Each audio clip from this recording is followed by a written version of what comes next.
I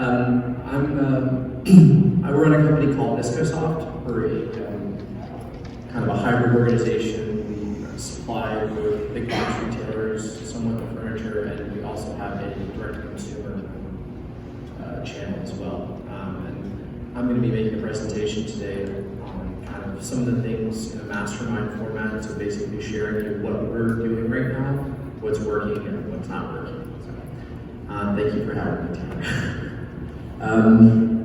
So to start, just a quick blurb about myself. Originally from Asheville, North Carolina. Went to UNC Chapel Hill, so big basketball. I'm a Tar Heel fan. For those of you that follow college basketball. I spent my first 10 years of my career in China. I lived in Hong Kong for a year, and then another 9 years in Shanghai, so kind of got my feet wet in manufacturing. Spent many years in the business on the supply side in factories in China. We kind of pivoted the business in 2015 when we started selling direct online, both on our own web properties and on Amazon. And that's really where the business took off for us. So I'm kind of share some of our insights there, what worked. We're a leading bedding seller on Amazon, we're an 8-figure seller, one of the top mattress topper sellers on Amazon. I don't know if you guys are familiar with that category or not. I know it's not big in the furniture retail trade, but it is a sizable business online. And as an undergraduate, I had a concentration in math, decision sciences, so I'm kind of well versed in algorithmic methods and whatnot in search.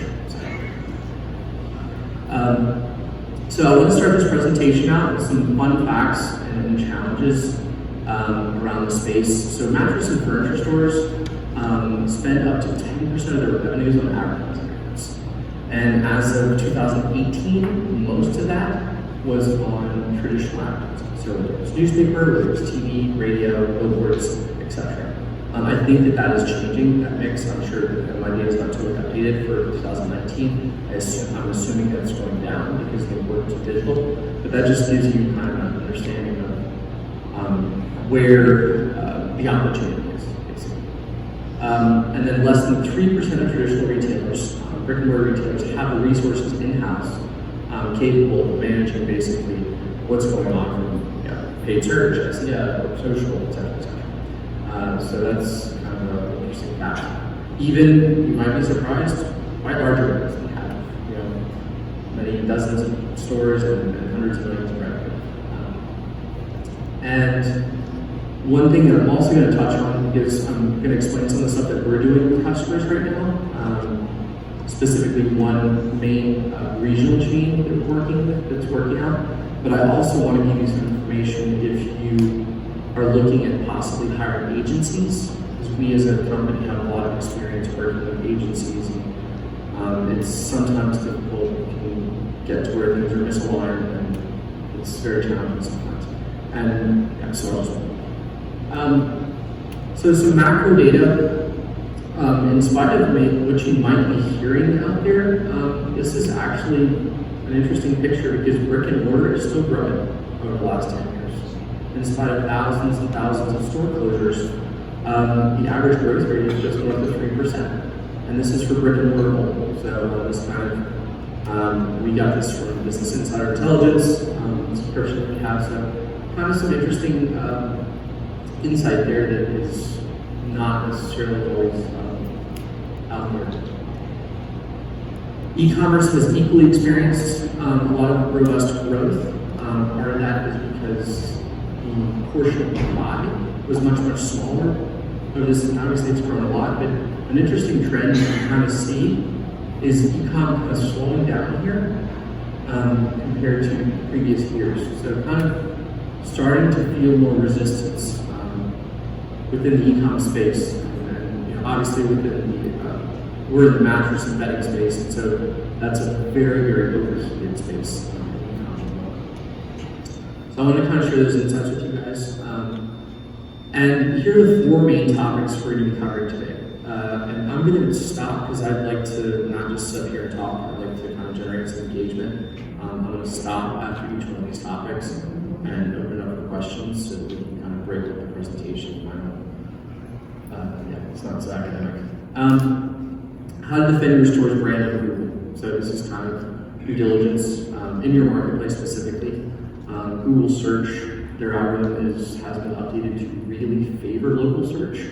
And I think that is an interesting kind of opportunity for brick and mortar retailers to really capitalize on that local presence.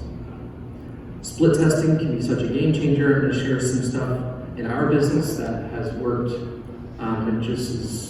It points to how important it is to constantly test both copy, content, video, whatever it is, images, etc.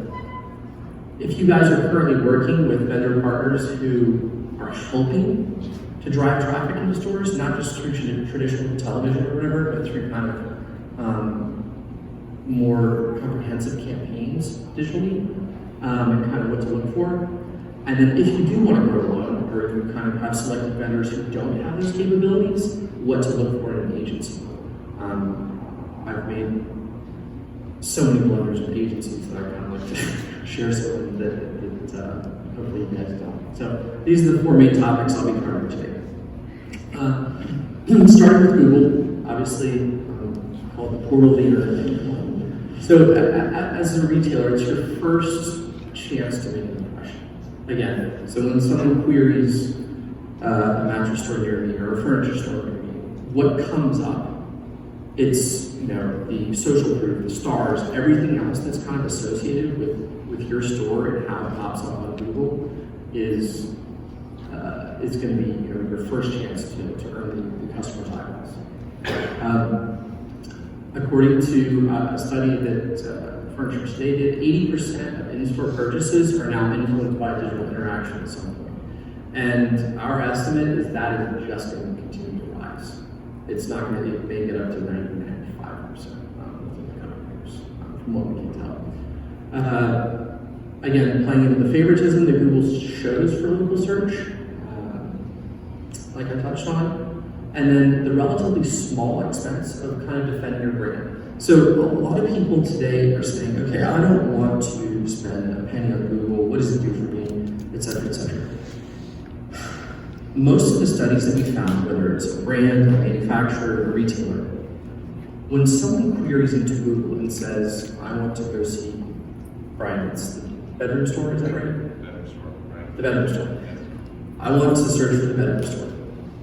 Well, what can happen is, because of the way that Google has changed, what you see here, and this is a customer of ours, and he was kind enough to give me permission to kind of share some of this information. Hardy's Mattress Store, it's a chain in New England, Southern Mass, and Rhode Island.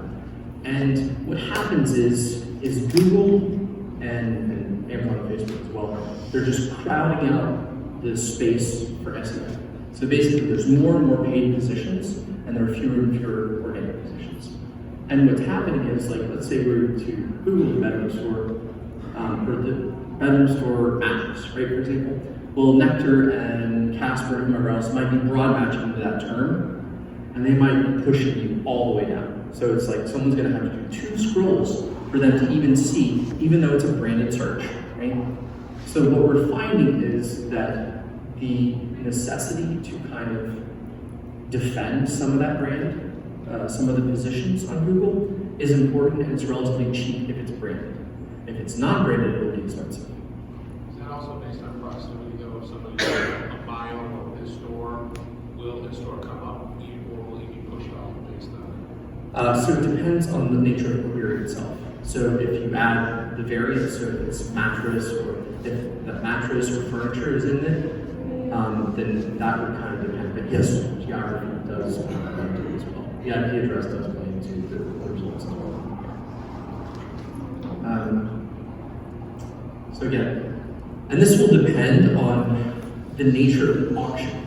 So if whoever's bidding, will only be 2 positions, 3 positions. On mobile, typically there's less because otherwise it becomes a very poor kind of customer experience if you have 4 ads and you have to scroll all the way down, but that'll totally depend. We have found that defending that brand position has almost mathematically been worth it all the time to defend the brand. Not to overbid if there's broad matching, but yeah, we've found it to be very important. Again, I just threw up some data here, the brand versus non-brand. So we have a direct consumer brand called Muse Sleep that competes with Casper and some of the others. We have found that our average cost per click around our branded search terms are between $1 to $2, whereas the cost per click for, just say, best mattress can be $11 at times. So you can go broke really quickly and give Google all your money. If you so choose. This is some of what we're working on at the moment that I want to share with you guys with Cardi's Furniture. So they've introduced one of our newest mattresses called the Edge mattress at Cardi store.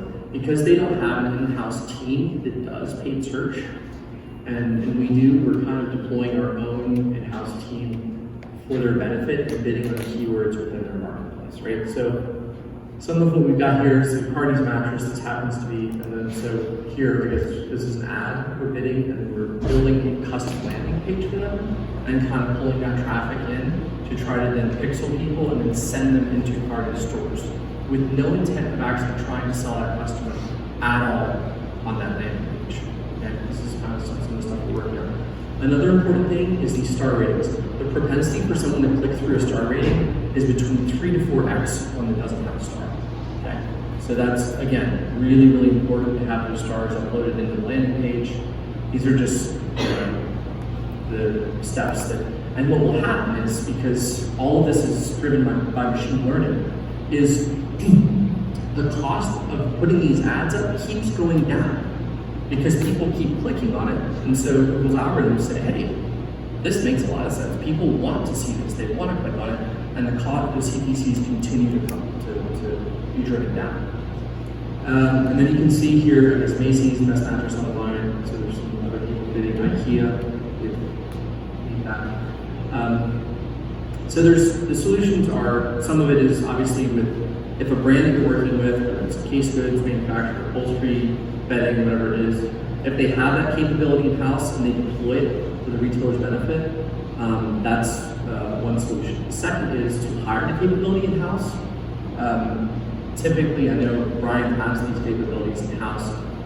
It would vary with the size of the business and kind of the prowess of the marketers within that business as to what those results may or may not look like.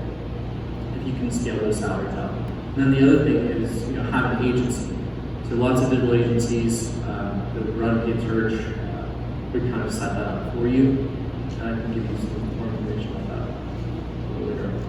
Again, what we did here is we built custom landing pages for Cardi's in this case. So it's kind of a co-branded experience as opposed to us just promoting our brand, a Temper or a Nectar, other kind of players would. And even kind of designing, going against, feeling, believing, trying it in the store, et cetera, showing some of the value props, and then enabling geolocator to find a location near them is kind of what we look at as an important event that someone is talking to us. They've raised their hand and said, oh, okay, I want to find a mattress store or a furniture store. So tracking key events is another thing that we do, and we see the future of kind of partnering with retailers. I think that, I don't know if many of you know, but like the news came out when Casper filed their S1, they not lost $92 million in 2018.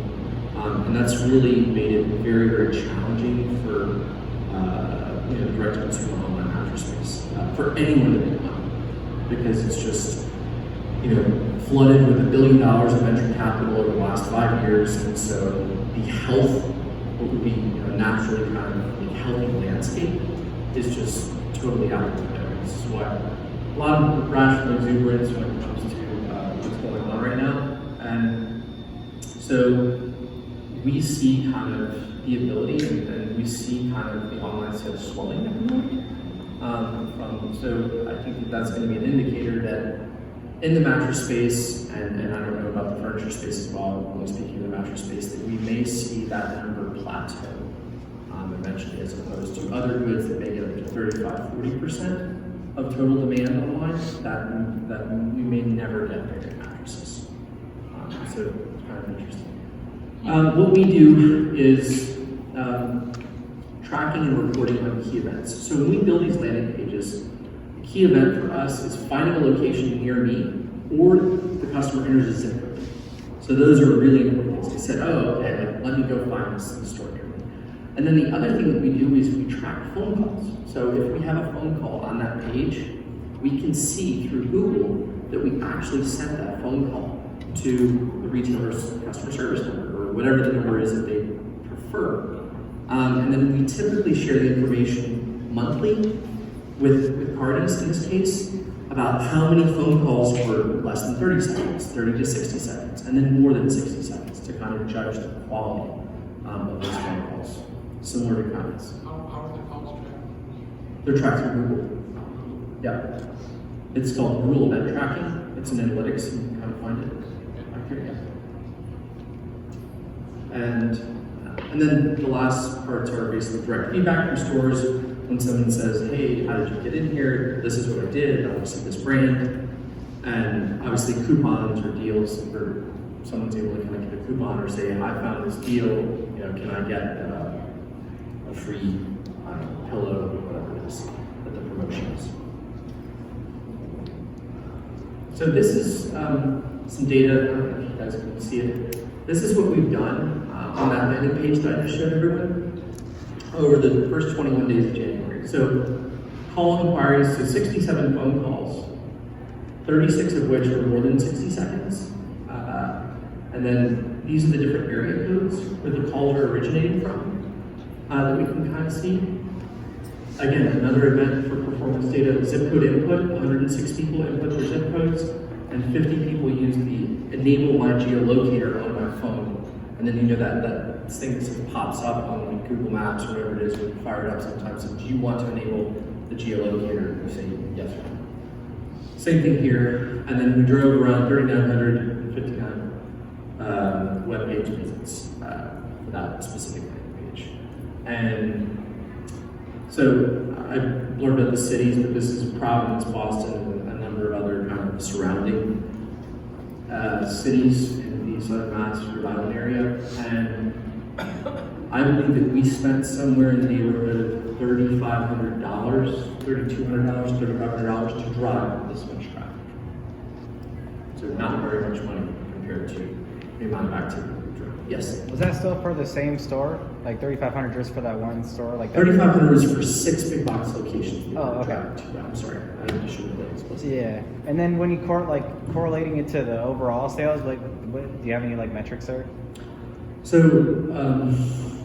what matters is selling, right? At the end of the day. Yeah. So we can give this data, and again, I think that anyone that tells you that they know exactly how this works is kind of being disingenuous. We're still figuring this out ourselves, really, in terms of what is it. We have driven 4 sales that we know of thus far. That people went in and asked for the bed and walked out. So, but again, we're good. Driven sales for your bed. Well, but into Cardi's. Right. Found our ads. I know, but you don't have. Do you have any idea when they walk into Cardi's and they don't buy, they buy something else? No, we do. See that? Okay. So that's where the coupon is important, Right. or like maybe like I don't know, we could maybe do something like a travel pillow giveaway, or I don't know, Right. something like that to be able. I think really like the important part is not really making money. It's figuring that out first, and then rewinding it to kind of figure out how the unit economics work out. But it's kind of good to see like the exposure here, like Yeah. yeah. So this is That some was interesting stuff. Yeah. 4 sales in this period of time? Yeah, 21 days. I mean, we sold a lot more beds than that Yeah. in parties, but Right. it's the onus is on us to deliver more customers into their stores, basically that may not have been considering them, right? Or putting them up against Bob's or Rainbow Flanagan or whomever else that is in their marketplace that they're competing against. It wasn't necessarily lead generation, it was the whole gamut of, So lead generation means what? Email capture. yes. So we we have an email capture at the bottom, it's not mainly what we're doing, because we're not going to generate many emails like this because we're not giving much of a value exchange. If we were to say, here's something you can watch, or here's a soundscape you can download, enter your email address, some kind of value exchange for that person to be incented to put their email in, we might, but we don't have that on this page. So this is just awareness. This is awareness, and then it's a little bit more than awareness because phone calls tracking into is probably a bit more pointed than just awareness. I do find that people are more hesitant to put their emails in because of so much advertising coming back at the users and feedback. Yeah, email's tougher today than it has been in the past. That's where the value exchange has to be. Why should I put my email address in, right? What have you done for, right? Everybody can always add. Yeah, so, and I can share some stuff that's not actually in this deck afterwards. We do that, so we have about a $20 million a year Amazon business, and so when we send mattress toppers to people and we ask them to opt in, we build videos to how to set it up, or how, and then we'll enter them for like a year of Spotify Premium or something like that in order to capture those emails and then be able to then generate content and push it out to them. So that's kind of some of the methods. I'm not that good at this, like my team is way better than I am at that, but yeah, those are some of the things that we've done. So yeah, that's kind of, that's the first part in terms of the rules. Anybody have any other questions? It's kind of good. So again, all Google sure. event tracker, right? I'm sorry? You say Google event tracking? Yes. Okay. That's right. Yeah. In GA. Yeah. So here is, this is why the split testing piece for me was so revealing. So again, I'm not a digital marketer by trade. Kind of went that direction 5 years ago. Would you define split testing? I'm sorry. Split testing is testing different headlines, images, videos for how a customer, a potential customer, or someone sees the content that you're putting out. How do they engage with it, right? Do they click on it? And what is the likelihood of them clicking on it? So that is something I'm going to show you some stats that are just unbelievable for how you think, wait, it's a couple words difference? No way can it be 3 standard deviations off of like what it is, and sure enough it is, right? So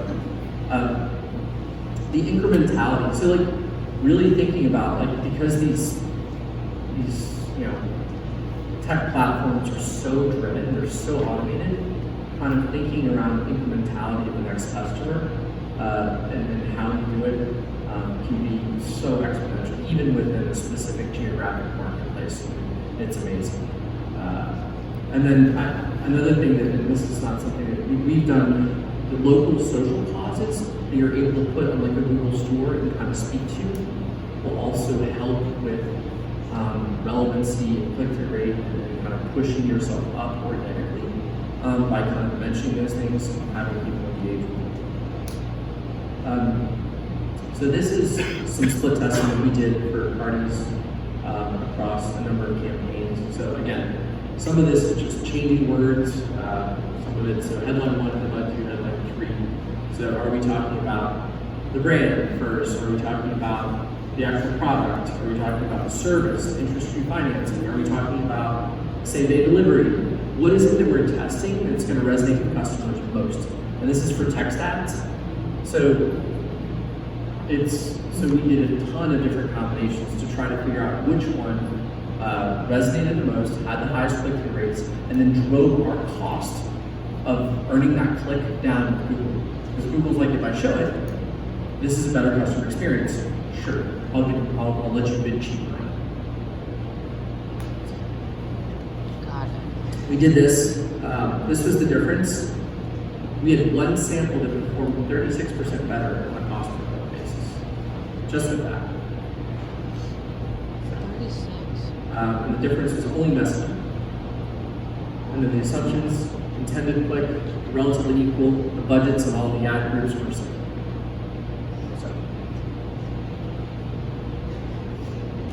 This is an example of, so that was headline testing. This is image testing, and this has been probably the biggest surprise that I've had digitally, period, since we've been selling online. So this is an image of a mattress topper. It's one of the top mattress toppers on Amazon that we sell, and we had this image for quite a while. And so this is another one on our website. This is another one, the updated one on Amazon. So we've got around 1,700 reviews for this product. This is what we have from July 1st, 18 to August 31st, 18. That's one of the best, because it's back to school, it's the best season period for mattress toppers. And during that time period, with this image, we had 45,000 sessions, 6.86% conversion rate, and almost $500,000 in sales over that time period, 3,100 toppers. All we did, same ad budgets, same everything else, we changed this image to this. That's all we did on September 1st of 2018. And look what happened. 70,000 sessions. With that much incremental volume, typically your conversion rate would go down. It didn't. It went up. So what happens is these algorithms start recognizing people like this. They keep clicking on it. They keep clicking on it. So what they do is it's like a traffic factor. They keep feeding you more traffic, right? And that's whether it's Google, it's Amazon, whatever. Basically, they all function the same way.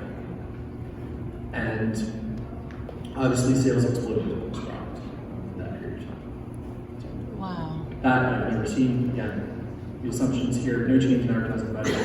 Largest difference was the CTR, so relevancy played a big role in this one. What's a CTR? Click-through rate. That's right.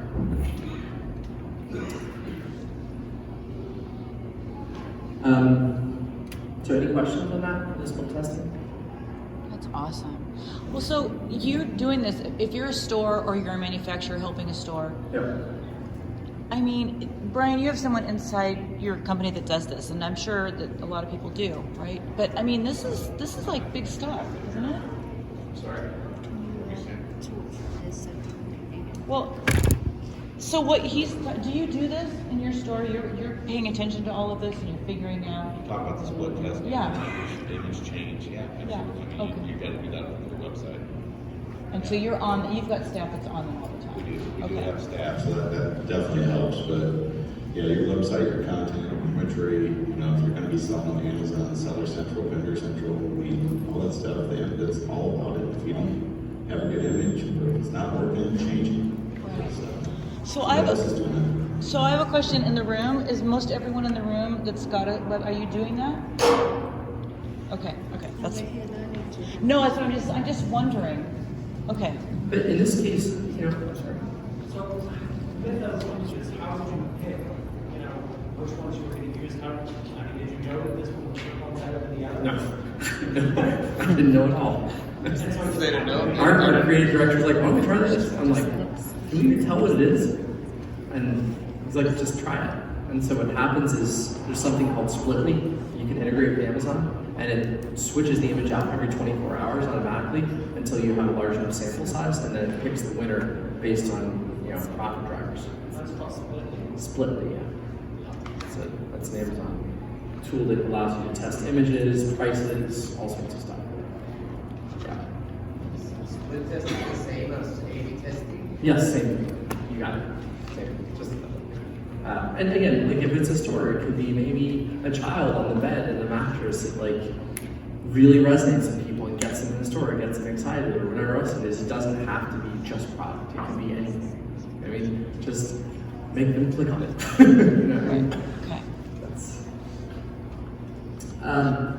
so again, we see partnerships, the digital future is just a really important piece. And these are kind of some, I'm going to share with you guys some numbers that I've kind of pulled together here.